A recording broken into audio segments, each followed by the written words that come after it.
Bonjour et merci de suivre le 12h30 sur RTI2. À la une de l'actualité, insalubrité dans les marchés des communes de Yopougon et à Bobo. Notre carton rouge de ce jour s'adressera aux autorités municipales et à tous ces acteurs qui les salissent. Et puis, nous prendrons connaissance d'un nom atypique des différents quartiers qui sont dans le district autonome d'Abidjan.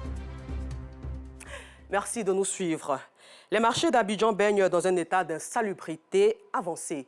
Des eaux usées provenant des fosses septiques, des WC publics installés au cœur de ces marchés ruissellent à longueur de journée. À cela aussi s'ajoutent des dépôts arnachiques d'ordures, causant plutôt des odeurs nauséabondes dans ces marchés. Un véritable calvaire pour les commerçants usagers, à qui la faute. Les réponses dans ce carton rouge signé Clarisse Kanyala et Georgette Ido Fofana. De la boue, de l'eau sale et puante. Voici à quoi ressemble le marché de Siporès dans la commune de Yopougon en cette période où la pluie commence à se faire rare.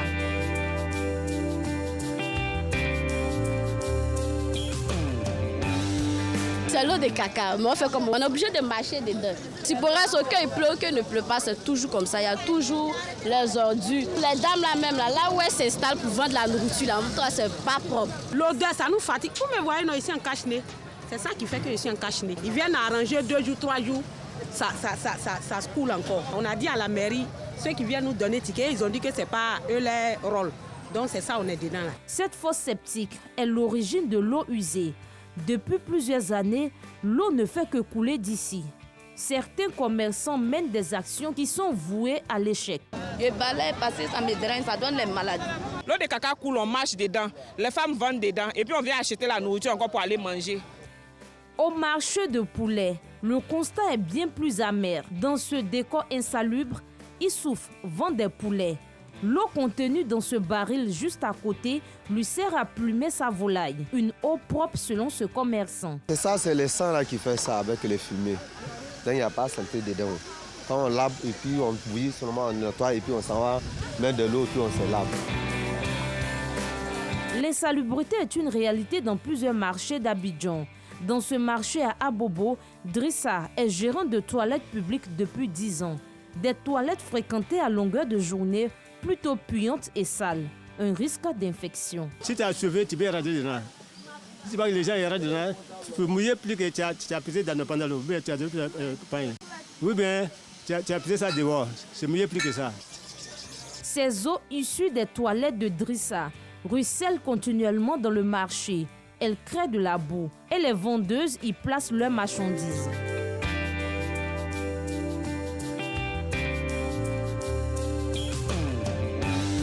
À 5 mètres de là, ces sacs contiennent des semoules de manioc.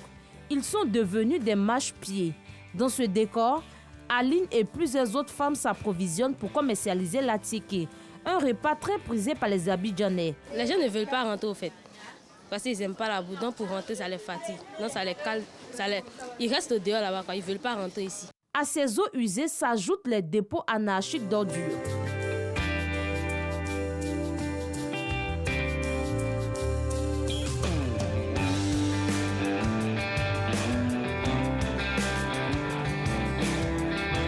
Pourtant, les marchés sont la source d'aliments consommables. Alors, carton rouge aux autorités municipales qui restent muettes face au ruissellement des eaux usées dans les marchés. Carton rouge également aux commerçants qui jettent des ordures de façon anarchique dans les marchés. Et carton rouge aux vendeurs de poulets qui ne prennent pas soin de leurs activités ainsi qu'aux gérants de toilettes publiques pour le manque d'hygiène en ces lieux et qui ne fournissent aucun effort pour empêcher le ruissellement de l'eau sale. Koweït, Jérusalem, Maroc, Colombie, ces noms de pays et de villes célèbres réputés par des identités remarquables. Et dans le district autonome d'Abidjan, mégapole ivoirienne, certains quartiers dans les communes de Yopougon et de Cocody se démarquent par ces noms atypiques que nous découvrons dans ce reportage de Yacouba Koulibaly. Gare de transport communal urbain du quartier Koweït, à 100 mètres du carrefour Sable, dans la commune de Yopougon. Moussa Keïta, apprenti de minicar, cherche à faire le plein de son véhicule communément appelé Gbaka. Selon lui, le nom du quartier Koweït où il s'apprête à se rendre a une signification connue de tous. Le nom de Koweït, là, ça ressemble à un nom d'un grand pays. Avant d'embarquer, des passagers nous livrent ce qu'ils savent d'autres quartiers au nom atypique dans la commune de Yopougon. Jérusalem, d'abord, c'était d'abord une église. Voilà, c'était une église. Le nom de Jérusalem a été donné à l'église. Bon, comme l'église aussi, l'église a été installée, donc il n'y avait pas trop d'habitants. Donc quand les gens ont commencé à venir s'installer peu à peu, en même temps, Jérusalem, tout le monde a appris Jérusalem. Je vais à Jérusalem, je vais à Jérusalem. Et c'est comme ça que le nom a pris tout le quartier Jérusalem. Maroc, c'est un pays quand même qui est un peu évolutif. Ce sont généralement les nantis qui habitent ces quartiers. Voilà, les pauvres ne vivent pas là-bas. C'est un quartier qui est coûteux. Tout est cher, les maisons sont chères. Donc ça reflète un peu l'image voilà, du pays Maroc. Une fois au quartier Koweït, Souleymane Diarra, président des habitants de ce quartier, éclaire notre lanterne sur le contexte d'attribution de son nom. Au moment où on vendait ce quartier-là, ça coïncidait avec la guerre du Golfe, c'est-à-dire la libération du Koweït par les Occidentaux, Koweït qui était annexé par l'Irak. Ici était prévu pour l'extension du port. Comme nous, on a commencé à construire des maisons ici, alors ils sont venus, l'État voulait raser le quartier. Et pendant ce temps, ça a provoqué des remous ici. Au moment où il y avait des remous au Koweït, donc nous, on cherchait à libérer notre quartier, on a donné le nom Koweït. C'est le sens Koweït qui est arrivé, ça coïncidait avec la guerre du Golfe, en 91, 90, 91. Voilà. Sinon que le quartier, on l'appelait quartier Johannesburg, après quartier Félix Houphouët-Boigny. Je ne peux pas dire que je connais totalement, mais à l'époque, comme il y a l'eau derrière là, les gens faisaient trafic de pétrole. Là, c'est pour ça que le nom Koweït est resté sous le quartier. Cap est mis sur le quartier Maroc. Joseph Kwa, l'un des doyens de ce quartier, revient ici sur l'historique de sa dénomination. Tel que ça nous a été expliqué, je ne peux pas le confirmer, mais on nous a dit que le quartier porte le quartier Maroc parce qu'au départ, c'était la communauté du Maghreb qui avait essayé de trouver ce quartier-là. Et à un moment donné, les gens n'ont pas voulu donner leur accord pour que le quartier soit totalement un quartier du Maghreb.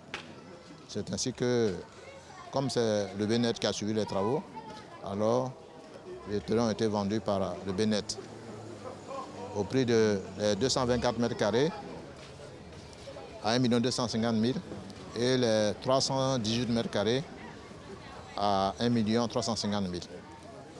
Mais moi, comme je suis arrivé dans les quartiers, c'était déjà une partie construite. Alors, c'est pour ça que j'ai acheté pour mon terrain à 2 500 000. On a trouvé des canaux très bien propres. La sécurité concerne chacun. Moi, j'ai construit ma maison, j'ai mis des locataires. Alors, pour notre sécurité, j'ai pris un gardien. Omer Nguessan, restaurateur, estime que le quartier Maroc est propice aux affaires. J'habite ce quartier et puis j'exerce ce métier ici parce que, bon, étant ici, nous sommes en sécurité. Et bon, si tu entreprends, quel que soit ce que tu fais, en tout cas, ça marche en fait. Ça marche très bien. À n'importe quelle heure, tu peux partir à la maison, il y a la gendarmerie, il y a la police. À la question de savoir si ces quartiers au nom atypique existent dans le registre de la mairie de Yopougon, cet officier d'état civil donne la réponse suivante. Nous sommes informés. Nous avons donc des célèbres quartiers, comme vous-même vous l'avez dit. Vous avez donc Maroc, donc, qui porte le nom d'un pays. Vous avez Koweït et vous avez Pays-Bas. Pour le moment, ce n'est pas des noms officiels. C'est devenu des identifiants pour tous ces quartiers. Si vous prenez le quartier Pays-Bas, alors je présume que c'est un quartier, d'abord c'est pas, je présume pas, mais c'est un quartier de GESCO. Et c'est un quartier donc, qui est dans un bas-fond. Et donc les premiers habitants ont porté donc ce nom-là sur ce quartier, Pays-Bas, parce que donc on descend dans un bas-fond. Les autorités devaient s'approprier donc ces histoires-là dans l'adressage donc de nos rues, de nos quartiers, de bien vouloir donc officialiser ces noms. Autre quartier, autre réalité. Le quartier Colombie aux Deux Plateaux, dans la commune de Cocody, est considéré comme dangereux. Chose que déplore ce chef traditionnel Atchan, responsable de ce quartier. Pour redorer l'image de Colombie, il dit avoir mené des actions qui ont permis de changer sa dénomination. Ce n'est pas un quartier au fait, c'est un village. On appelle ça Tchakba les Oliviers. Pourquoi porter le nom de Colombie? C'est des jeunes gens qui fumaient la drogue, qui avaient un site où ils fumaient la drogue dedans. Et c'est ce site-là, quand les gens viennent fumer la drogue, ils disent non, je viens à Colombie. Et il y avait, c'était pas Colombie seulement, il y avait une partie en bas, on appelle Colombie, et une partie de l'autre côté, on appelle ça Jamaïque. C'est-à-dire que le quartier est devenu la Jamaïque de Bob Marley. Donc, nous, on a pris nos dispositions, nos bâtons pèlerins, de dire aux gens que ce n'est pas ça. Il fallait réunir tous les pasteurs pour prier, pour demander que nous ne sommes pas à Colombie, que nous sommes les Oliviers.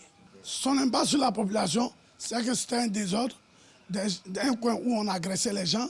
Mais tu prends taxi ne veut pas arriver, et il n'y avait pas de bitume. Ils sont nombreux ces quartiers au nom atypique dans le district d'Abidjan. Si certains riverains vantent la dénomination de leur quartier, d'autres en revanche déplorent la leur.